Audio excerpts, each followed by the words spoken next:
Students, पिछले class में हम लोगों ने एम्पिरिकल फार्मूला, मोलिकुलर फार्मूला, किसी भी आइसोटोपिक मिक्सचर का एटॉमिक मास क्या होगा ये हमने कैलकुलेट करना देखा था, और किसी भी गैसियस मिक्सचर का मोलर मास क्या होगा ये कैलकुलेट करने के लिए हम लोगों ने देखा था।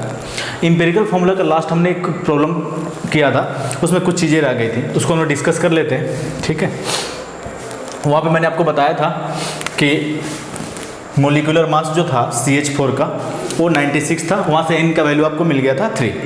वहाँ से अगर n से मल्टीप्लाई कर देंगे एम्पिरिकल फार्मूला में तो आपको मोलिकुलर फार्मूला मिल जाएगा। ठीक है, तो कंफ्यूज होने की ज़रूरत नहीं है। तो मोलिकुलर फार्मूला जो हो जाएगा, पिछले जो क्वेश्चन किया था आपने पिछले क्लास में, तो उसका मोलिकुलर फार्मूला जो हो जाएगा, मोलिकुलर फार्मूला तो ये हो जाएगा 3 इंटू एम्पिरिकल फार्मूला, और एम्पिरिकल फार्मूला आपका क्या था CH4O। तो यहाँ से आपको मोलिकुलर फार्मूला मिल जाएगा C3H4O। ठीक है, तो यहाँ से आप मोलिकुलर फार्मूला कैलकुलेट कर पाएंगे। तो इसे नोट कर लेंगे आप लोग, जो पिछले क्लास में हमने कंप्लीट नहीं कर पाया था वो आज हम लोग कंप्लीट कर ले रहे हैं इसे।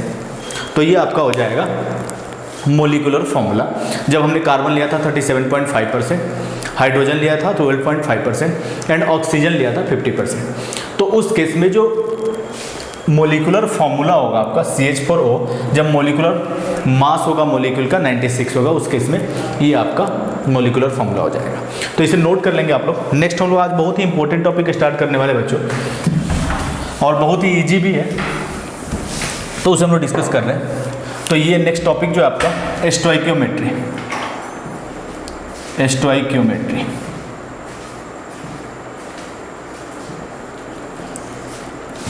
तो स्टोइकियोमेट्री का कोई डेफिनेशन नहीं है पार्टिकुलर। स्टोइकियोमेट्री को हम लोग सिंपली एक ऐसे समझते हैं कि एक मैथमेटिकल फॉर्म है, ठीक है, जो आपको बताता है कि कितने रिएक्टेंट के मोल्स होंगे, प्रोडक्ट के कितने मोल्स होंगे, ये सारी चीज़ों के बारे में इंफॉर्मेशन आपको देता है। जैसे एक एग्जाम्पल हम लोग समझते हैं, जैसे एक एग्जाम्पल हम लेते हैं, N2 + 3H2 gives 2NH3. 1 mole of hydrogen and 3 mole of 1 mole of nitrogen and 3 mole of hydrogen gives 2 mole of ammonia. ठीक है, तो ये रिएक्शन आपके देखने के लिए आपके लिए बहुत ही सिंपल है, लेकिन ये बहुत सारा इन्फॉर्मेशन आपको दे रहा है। फर्स्ट इन्फॉर्मेशन तो ये कि मोल के बारे में इन्फॉर्मेशन दे रहा है। यहाँ से इसके स्टोइकियोमेट्री से हम लोग, स्टोइकियोमेट्री होता क्या है, जो रिएक्टेंट और प्रोडक्ट के जो कोफिशिएंट होते हैं, this is the stoichiometry of this reaction. इस रिएक्शन के स्टोइकियोमेट्री आपसे पूछे तो इस रिएक्शन का स्टोइकियोमेट्री क्या हो जाएगा, ये जो स्टोइकियोमेट्री कोफिशिएंट है रिएक्टेंट और प्रोडक्ट के, दिस इज द स्टोइकियोमेट्री। तो इस रिएक्शन का ये स्टोइकियोमेट्री हो जाएगा। क्लियर है? अब यहाँ से ये बहुत सारा इन्फॉर्मेशन आपको दे रहा है। फर्स्ट इन्फॉर्मेशन तो ये कि ये रिएक्टेंट और प्रोडक्ट के मोल के बारे में इन्फॉर्मेशन दे रहा है कि 1 मोल ऑफ N2, यहाँ से स्टोइकियोमेट्री से आप लिख सकते हैं 1 mole of N2, 3 mole of H2, 3 mole of H2 gives 2 mole of NH3, 2 mole of NH3। तो फर्स्ट इन्फॉर्मेशन तो आपको मोल के बारे में ये इन्फॉर्मेशन दे रहा है स्टोइकियोमेट्री कि रिएक्टेंट और प्रोडक्ट के मोल कितने होंगे और कितने मोल रिएक्टेंट के कितने मोल प्रोडक्ट्स देंगे, इसके बारे में इंफॉर्मेशन दे रहा है। और आपको मैंने बताया था according to Avogadro's law, at constant temperature and pressure number of mole is directly proportional to volume. तो यहाँ से हम लोग वॉल्यूम, मोल्स की जगह वॉल्यूम को रिप्लेस कर सकते हैं और वॉल्यूम की जगह मोल को eight constant temperature and pressure. तो ये वॉल्यूम के बारे में भी इंफॉर्मेशन आपको देता है। अगर ये गैसीय स्टेट में है, ये सारे गैसीय स्टेट में है, तो यहाँ से हम लोग लिख सकते हैं कांस्टेंट टेम्परेचर और प्रेशर पे कि 1 volume of N2 + 3 volume of H2 gives 2 volume of NH3, gives 2 volume of NH3। तो ये स्टोइकियोमेट्री जो है वॉल्यूम के बारे में भी इंफॉर्मेशन आपको देता है। और अगर हम लोग बात करें तो ऐसे स्टोइकियोमेट्री से हम लोग लिख सकते हैं 1 × 28 gram of N2 plus 3 into 2 gram of H2 plus 2 into 17 gram of NH3।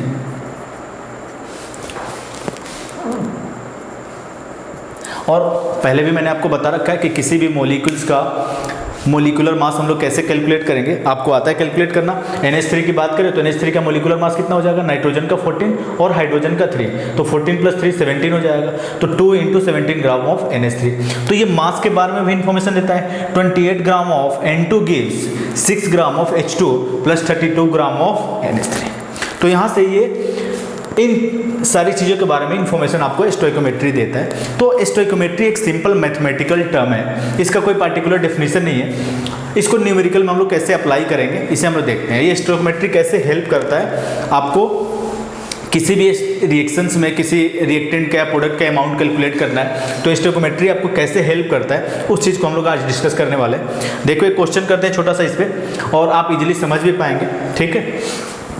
I hope कि ये क्लियर हो गया होगा आपको, और प्रॉब्लम से और क्लियर हो जाएगा। जो भी कन्फ्यूजन होगा वो प्रॉब्लम करने के बाद सारे आपके कन्फ्यूजन्स जो है वो क्लियर हो जाएंगे, ठीक है बच्चों। तो नेक्स्ट हम लोग आगे बढ़ते हैं, इसमें एक छोटा सा न्यूमेरिकल करते हैं हम लोग। एक छोटा सा न्यूमेरिकल हम लोग करते हैं इस पर।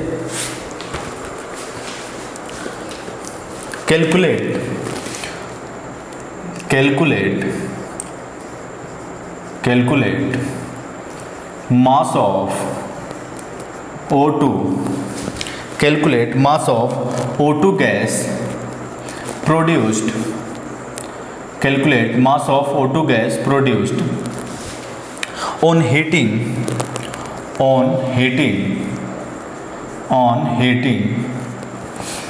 12.25 gram of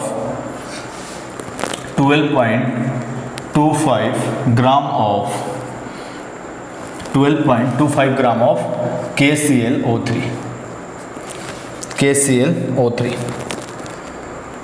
सिंपल है, पूछ रहा है आपसे कि अगर 12.25 ग्राम ऑफ KClO3 को अगर हम लोग हीट करते हैं तो O2 गैस कितना प्रोड्यूस होगा, उसका मास क्या होगा, ये आपको कैलकुलेट करना है कि 12.25 ग्राम ऑफ KClO3 को अगर हीट करेंगे तो कितना O2 प्रोड्यूस होगा। तो सबसे पहले तो ये रिएक्शन आना चाहिए आपको कि अगर KClO3 को हम लोग हीट करते हैं, KClO3 को हम लोग जब हीट करते हैं तो ये आपको क्या देता है, KCl प्लस O2। बैलेंस कर लेते हैं हम लोग रिएक्शन को, 2 mole of KClO3 gives 2 mole of KCl plus 3 mole of O2। ये सॉलिड फॉर्म में, ये भी सॉलिड फॉर्म में, ये गैसेस फॉर्म, ठीक है। तो जब भी हम लोग KClO3 को हीट करते हैं तो ये KCl प्लस O2 देता है आपको। हमने बैलेंस कर लिया, रिएक्शन बैलेंस करने आपको आता है, ठीक है। रिएक्शन को हमने बैलेंस कर लिया। यहाँ से देखो स्टोइकोमेट्री से हम लोग क्या लिख सकते हैं, देखो 2 mole of KClO3 gives 3 mole of O2। Stoichiometry से हम लोग यहाँ इस चीज़ को लिख सकते हैं। पहले मैंने बताया था स्टोइकोमेट्री ये सारा इन्फॉर्मेशन आपको देता है। तो दो मेथड से हम लोग इस क्वेश्चन को करेंगे। फर्स्ट हम लोग ले लेते हैं मोल मेथड से। मोल मेथड से हम लोग डिस्कस कर रहे हैं इस क्वेश्चन को। तो यहाँ से हम लोग लिख सकते हैं 2 mole of KClO3 gives 3 mole of O2 from stoichiometry. Stoichiometry से आप बता सकते हैं यहाँ पे कि 2 मोल KClO3 का 3 मोल O2 दे रहे हैं। तो आपसे पूछ रहा है कि इतना मास के लिए, तो इसका हम लोग मोल कैलकुलेट कर लें। Mole of KClO3,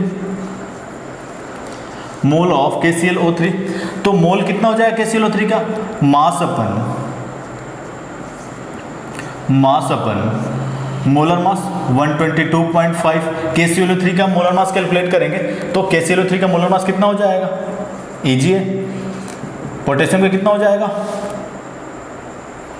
39, plus chlorine का कितना हो जाएगा 35.5, प्लस ऑक्सीजन का कितना हो जाएगा 48, 122.5। ये कितना आ जाएगा, तो इसे जब कैलकुलेट करेंगे आप आ जाएगा 0.1 मोल। तो आपको यहाँ पे स्टोइकोमेट्री से आपने कैलकुलेट कर लिया कि 2 mole of KClO3 gives 3 mole of O2। तो 1 मोल के लिए अगर हम लोग बात करें, 1 मोल ऑफ KClO3 gives क्या हो जाएगा, 3/2 mole of O2, 3/2 mole of O2। तो आपके पास मोल है कितना, 0.1 मोल ऑफ KClO3 gives। तो 0.1 मोल के लिए सिंपल यूनिटरी मेथड, आप पहले भी पढ़ के आया है यहाँ पे यूनिटरी मेथड को। तो 3/2 इंटू 0.1 कितना आ जाएगा, यहाँ से कैलकुलेट कर लो कितना आ जाएगा।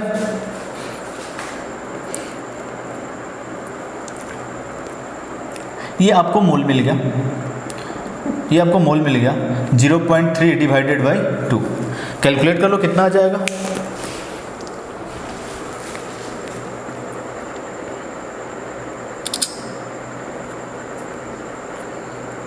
जीरो 0.3 डिवाइडेड बाई 2,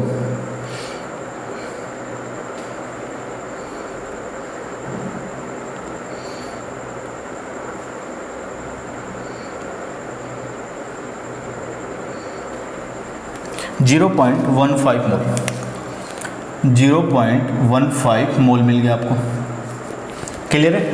तो यहाँ से आपको 0.15 मोल ऑफ O2, तो यहाँ से O2 का मोल मिल गया।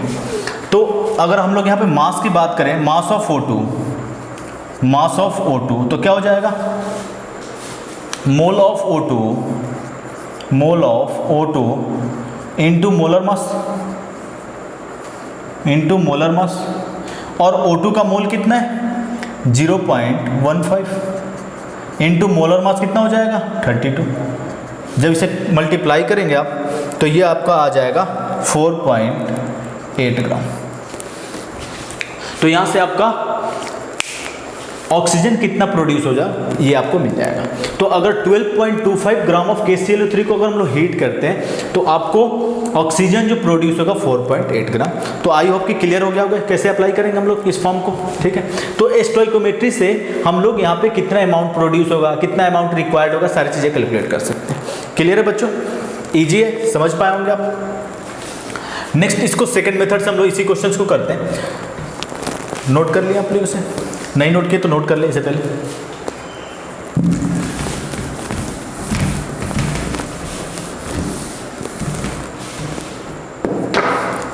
नेक्स्ट है आपका मास मेथड। नेक्स्ट हम लोग देखते हैं मास मेथड। मास मेथड तो यहां से हम लोग लिख सकते हैं मास मेथड से 2 into 122.5 gram of KClO3 gives, यहाँ पे KClO3 का मास आपको मिल गया 122.5 ग्राम और इसके कितने मोल्स हैं 2 मोल्स। तो यहाँ से हम लोग स्टोइकोमेट्री से लिख सकते हैं 2 into 122.5 gram of KClO3 gives 3 into 32 gram of O2। तो अगर हम लोग 1 ग्राम की बात करें, 1 ग्राम ऑफ KClO3 कितना ग्राम ऑफ ऑक्सीजन देगा, तो 3 into 32 divided by 2 into 122.5 gram of O2। तो हम लोग के पास KClO3 है कितना, कितना गिवन है 12.25 ग्राम ऑफ KClO3 गिव्स कितना हो जाएगा, तो 3/2 इंटू 32/122.5 इंटू 12.5। जब सारी कैलकुलेशंस आप करेंगे तो ये आ जाएगा 4.8 ग्राम ऑफ O2। तो मास मेथड से भी आप कैलकुलेट कर सकते हैं। तो स्टोइकोमेट्री से आप किसी भी रिएक्शंस में कितना अमाउंट प्रोडक्ट प्रोड्यूस हो रहा है, कितने अमाउंट रिएक्टेंट की रिक्वायर्ड है, सारी चीज़ें आप कैलकुलेट कर सकते हैं स्टोइकोमेट्री से। आई होप कि समझ गए होंगे आप स्टोइकोमेट्री को, ठीक है। नेक्स्ट हम लोग डिस्कस करते हैं, बहुत ही इंपॉर्टेंट है।